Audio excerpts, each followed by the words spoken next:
4, 3, 2, 1. Broadcasting live from the Newsmax studio in New York City. A fusion of politics, commentary, entertainment, and sports. Steve and his team bring you the latest news and opinion now. Here is Steve Malzberg.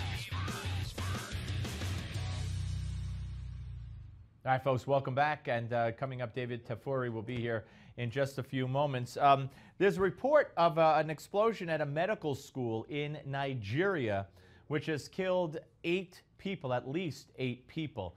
Now, Boko Haram has not claimed responsibility for that just yet, but it is the 3rd bomb in the last 4 months in Nigeria's 2nd largest city of Kano, and it fits the MO of the places and the types of facilities that Boko Haram would go after and would blow up. Now, again, I understand that the Boko Haram situation has been presented to Americans by Michelle Obama and repeatedly by Barack Obama as that group that kidnaps girls and doesn't want them to get an education. But understand that Boko Haram, as we've documented for you on this show, blows people up, blows up facilities, slaughters Christians, rapes women, burns villages, and if you want to go with, what they do to boys in boarding school, they slit the throats of some 50 boys in a boarding school, then set the place on fire, and by the group that kidnapped those girls and doesn't want them to go to school. All right, before we go to David Tarfuri, let's all take a look at this. We're going to have to be vigilant generally. Right now, the problem with ISIS is the fact that they are destabilizing a country that could spill over into some of our allies like Jordan, and that they are engaged in wars in Syria where in that vacuum that's been created, they could amass more arms, more resources. I think it's important for us to recognize that ISIS is just one of a number of organizations that we have to stay focused on. All right, there you go. That's the president over the weekend. Joining us now is David Tarfuri, former rule of law coordinator for Iraq at the U.S. Embassy in Baghdad and partner at Patton Boggs Law Firm. Hello, David. Hi, thanks for having me on. My pleasure. Thanks for coming on. Okay, you heard the president. Doesn't seem to be any real plan of action other than protecting our U.S. citizens who are there for diplomatic reasons and other reasons, which is fine with me. Maybe some military advisors are going to lay the groundwork and get the information to the people that need to have it to launch airstrikes. That could come. I don't know. But every day we're reporting more and more towns falling, more and more cities falling, the al-Qaeda flag flying over these towns and cities, and the march toward Baghdad continues. Then we have the problem at the Jordanian border. They're threatening to go to Israel, and I just don't see anything that can stop them. I mean, not to go to Israel. They'll be stopped before they get to Israel by Israel. But I mean, as they march through Iraq. That's correct. And it's been incredible how much territory they've gained so quickly. Remember, this started as a couple thousand guys in black tracksuits with AK-47s, some other weapons. They came over from Syria. They were battle tested, but they're not well trained. They're basically thugs. They've been successful. The problem is the longer they hold territory, the more power they're going to get, the more they're going to get resources, the more they're going to be able to recruit more people. So this needs to be confronted very quickly. Otherwise, they are going to become stronger and threaten other countries. Okay.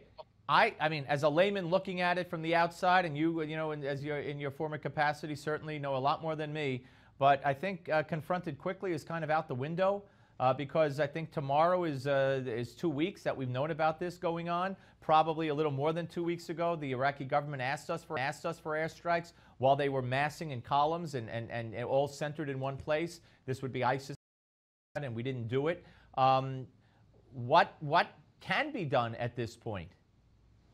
Well, a lot can still be done. I agree with you. This should have been acted upon earlier.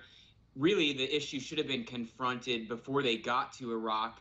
The U.S. should have been more engaged in Syria, helping the moderate Syrian opposition, which is battling against ISIS and ISIS-affiliated groups there. Had we helped them and supported them, probably this threat would not have occurred. Now we have them in Iraq. We have them gaining territory in Iraq, but it will still be done. Remember, it's still a small group of people, not well trained, a governmentless, countryless group. That's not even well supported probably by the locals in the areas in Iraq where they are.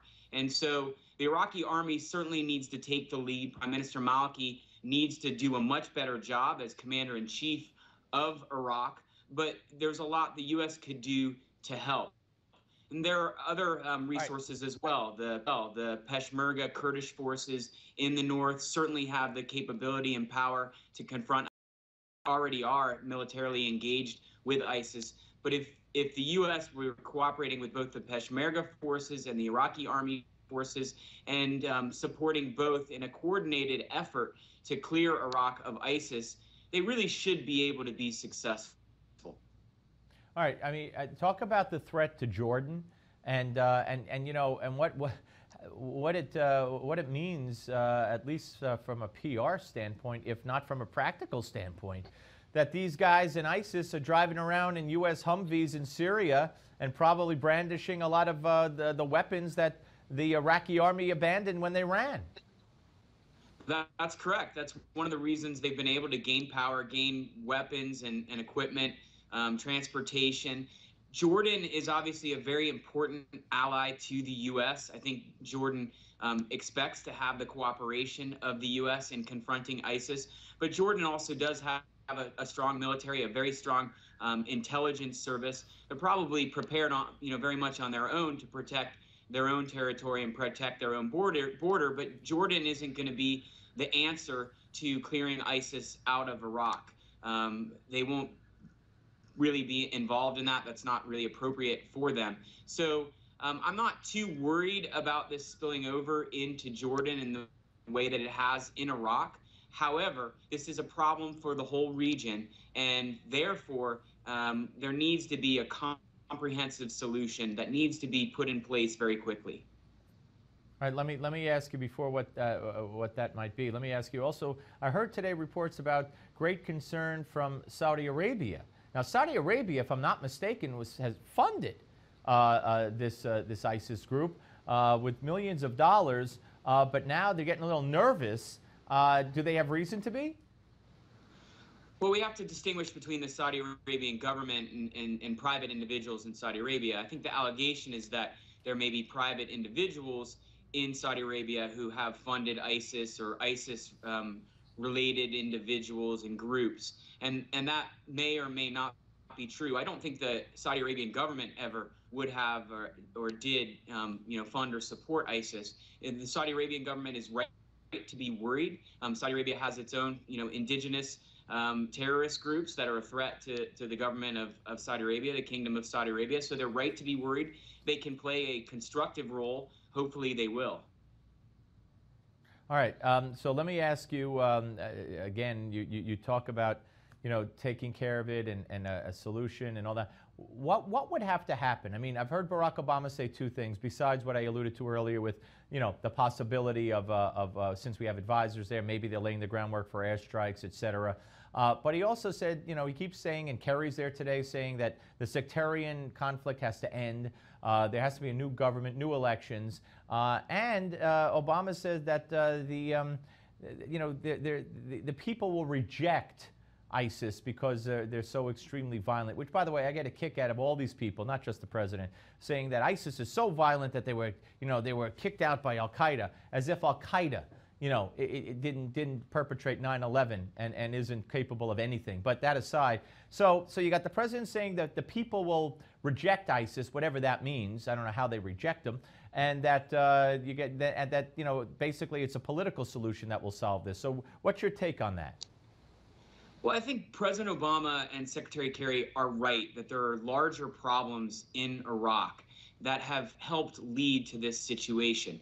The biggest problem really is that the Shiite-led government, led by the Prime Minister Maliki, has failed to do a good job of incorporating Sunni Arabs into the government and into the security forces and to give them a political voice. And therefore, they feel disenfranchised, left out of the government, left out of sharing in the resources. And that's one of the things that has laid the framework for this type of intervention by a Al-Qaeda, ISIS related group.